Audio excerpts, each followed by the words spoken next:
ಶಿವಮೊಗ್ಗ ನಗರದ ತುರ್ತು ಯೋಜನೆಗಳಿಗೆ ರಾಜ್ಯ ಬಜೆಟ್ನಲ್ಲಿ ಹಣವನ್ನು ಒದಗಿಸಲು ನಾಗರಿಕ ಹಿತರಕ್ಷಣಾ ವೇದಿಕೆ ಸಿಎಂಗೆ ಮನವಿ.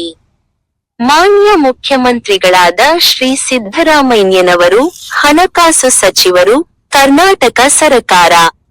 ಶಿವಮೊಗ್ಗ ನಾಗರಿಕ ಹಿತರಕ್ಷಣಾ ವೇದಿಕೆಗಳ ಒಕ್ಕೂಟದಿಂದ ಶಿವಮೊಗ್ಗ ಜಿಲ್ಲಾಧಿಕಾರಿಗಳ ಮೂಲಕ ರಾಜ್ಯ ಸರ್ಕಾರದ 2026-27ನೇ ಸಾಲಿನ ಬಜೆಟ್ನಲ್ಲಿ ಶಿವಮೊಗ್ಗ ನಗರದ ತುರ್ತು ಯೋಜನೆಗಳಿಗೆ ಸಾಕಷ್ಟು ಹಣವನ್ನು ಒದಗಿಸಬೇಕೆಂದು ಕೋರಿ ಸಲ್ಲಿಸುತ್ತಿರುವ ಮನವಿ ಪತ್ರ.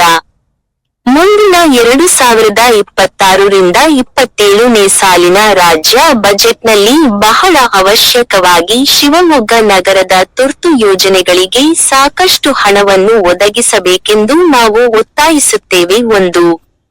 ಶಿವಮೊಗ್ಗ ನಗರ ನೀರು ಸರಬರಾಜು ಘಟಕವು ಹಳೆಯದಾಗಿ ಶಿಥಿಲವಾಗಿದ್ದು, ಈ ಘಟಕದ ಸಾಮರ್ಥ್ಯವು ಶಿವಮೊಗ್ಗ ನಗರದ ನೀರಿನ ಅವಶ್ಯಕತೆಗಳನ್ನು ಪೂರೈಸುತ್ತಿಲ್ಲ. ಆದ್ದರಿಂದ ವೇಗವಾಗಿ ಬೆಳೆಯುತ್ತಿರುವ ಶಿವಮೊಗ್ಗದ ಜನಸಂಖ್ಯೆಗೆ ಅನುಗುಣವಾಗಿ ಮುಂದಿನ 50 ವರ್ಷಗಳ ನೀರಿನ ಅವಶ್ಯಕತೆಯನ್ನು ಸಮರ್ಪಕವಾಗಿ ಪೂರೈಸಲು ಹೊಸ ನೀರು ಸರಬರಾಜು ಘಟಕವು ಶಿವಮೊಗ್ಗ ನಗರಕ್ಕೆ ತುರ್ತಾಗಿ ನಿರ್ಮಾಣವಾಗಬೇಕಿದೆ. ಆದ್ದರಿಂದ ನೀವು ಈ ಯೋಜನೆಗೆ 2026-27ರ ಬಜೆಟ್ನಲ್ಲಿ ಹಣವನ್ನು ಘೋಷಣೆ ಮಾಡಬೇಕು. 2. ಶಿವಮೊಗ್ಗ ನಗರದ ಯುಜಿಡಿಯ ಕೊಳಕು ನೀರು ತುಂಗಾ ನದಿಗೆ ನೇರವಾಗಿ ಹರಿಯುತ್ತಿದೆ. ಇದು ಸಂಪೂರ್ಣ ತುಂಗಾ ನೀರನ್ನು ಕಲುಷಿತಗೊಳಿಸುತ್ತಿದೆ ಮತ್ತು ತುಂಗಾ ನೀರನ್ನು ಮಾನವ ಬಳಕೆಗೆ ಅಪಾಯಕಾರಿಯನ್ನಾಗಿ ಮಾಡುತ್ತಿದೆ. ಆದ್ದರಿಂದ ಬಜೆಟ್ನಲ್ಲಿ ಈ ಯೋಜನೆಗೆ ಅಗತ್ಯ ಹಣವನ್ನು ಒದಗಿಸಬೇಕು. 3.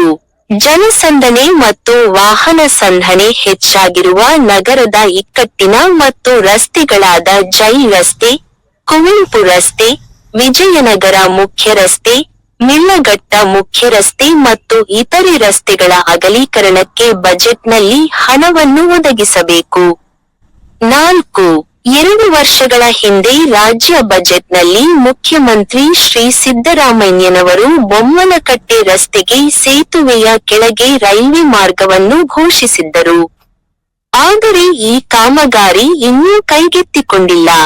ಮುಂದಿನ ಬಜೆಟ್ನಲ್ಲಿ ಈ ಯೋಜನೆಗೆ ಸಾಕಷ್ಟು ಹಣ ಒದಗಿಸಬೇಕೆಂದು ನಾವು ಒತ್ತಾಯಿಸುತ್ತೇವೆ. 5.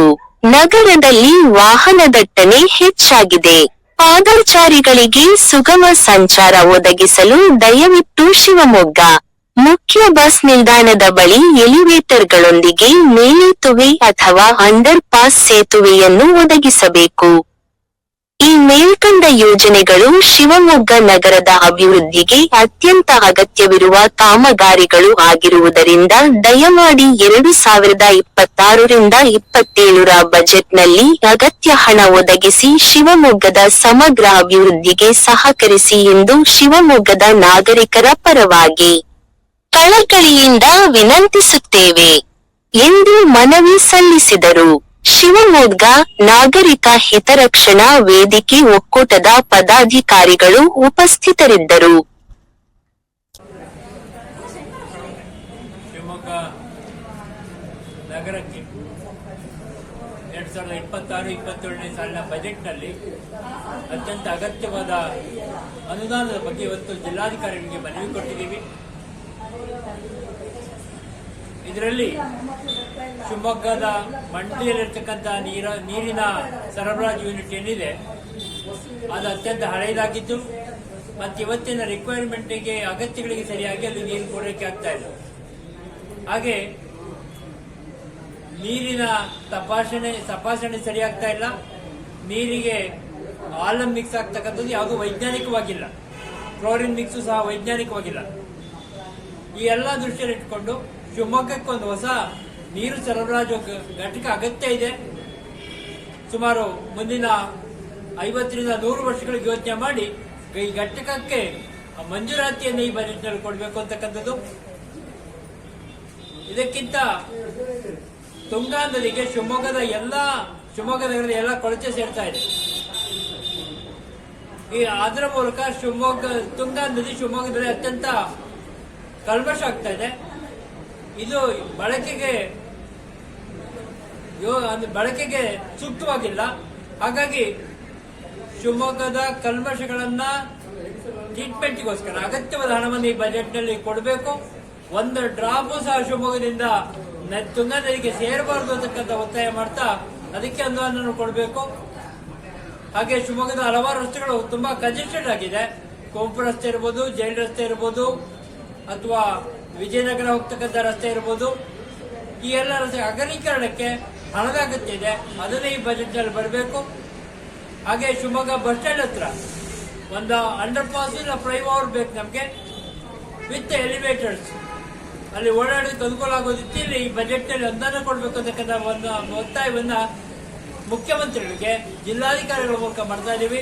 ದಯವಿಟ್ಟು 2026-27 ಸಾಲ ಬಜೆಟ್ನಲ್ಲಿ ಇದೆಲ್ಲವೂ ಅನುದಾನ ಪಡಿಬೇಕು. ಅಗತ್ಯ ಇದೆ, ನಮಗೆ ಬೇಕೇ ಬೇಕು ಅಂತಕ್ಕಂಥ. ಇದರೊಟ್ಟಿಗೆ ಬೊಮ್ಮನಕಟ್ಟೆಯಲ್ಲಿ ಅಂಡರ್ ಪಾಸ್ಗೆ ನೀವೇ ಮುಖ್ಯಮಂತ್ರಿಗಳೇ ಅಂಡರ್ ಪಾಸ್ಗೆ ಹಣ ಕೊಡ್ತೀವಿ ಅಂತ ಹೇಳಿದ್ರಿ. ಇದು ಅನುದಾನ, ಇದು ಯೋಜನೆ ಜಾರಿಗೆ ಬಂದಿಲ್ಲ. ಹಾಗಾಗಿ ಮುಂದಿನ ಬಜೆಟ್ನಲ್ಲಿ ಇದಕ್ಕೆ ಅನುದಾನವನ್ನು ಕೊಟ್ಟು ಆ ಯೋಜನೆ ಜಾರಿ ಬರೋ ರೀತಿಯಲ್ಲಿ ನೋಡ್ಕೊಳ್ಬೇಕು ಅಂತಕ್ಕಂಥ ಆಗ್ರಹವನ್ನು ಸಹ ಈ ಸಂದರ್ಭದಲ್ಲಿ ಮಾಡ್ತಾ ಇದ್ದೀವಿ. ಧನ್ಯವಾದಗಳು.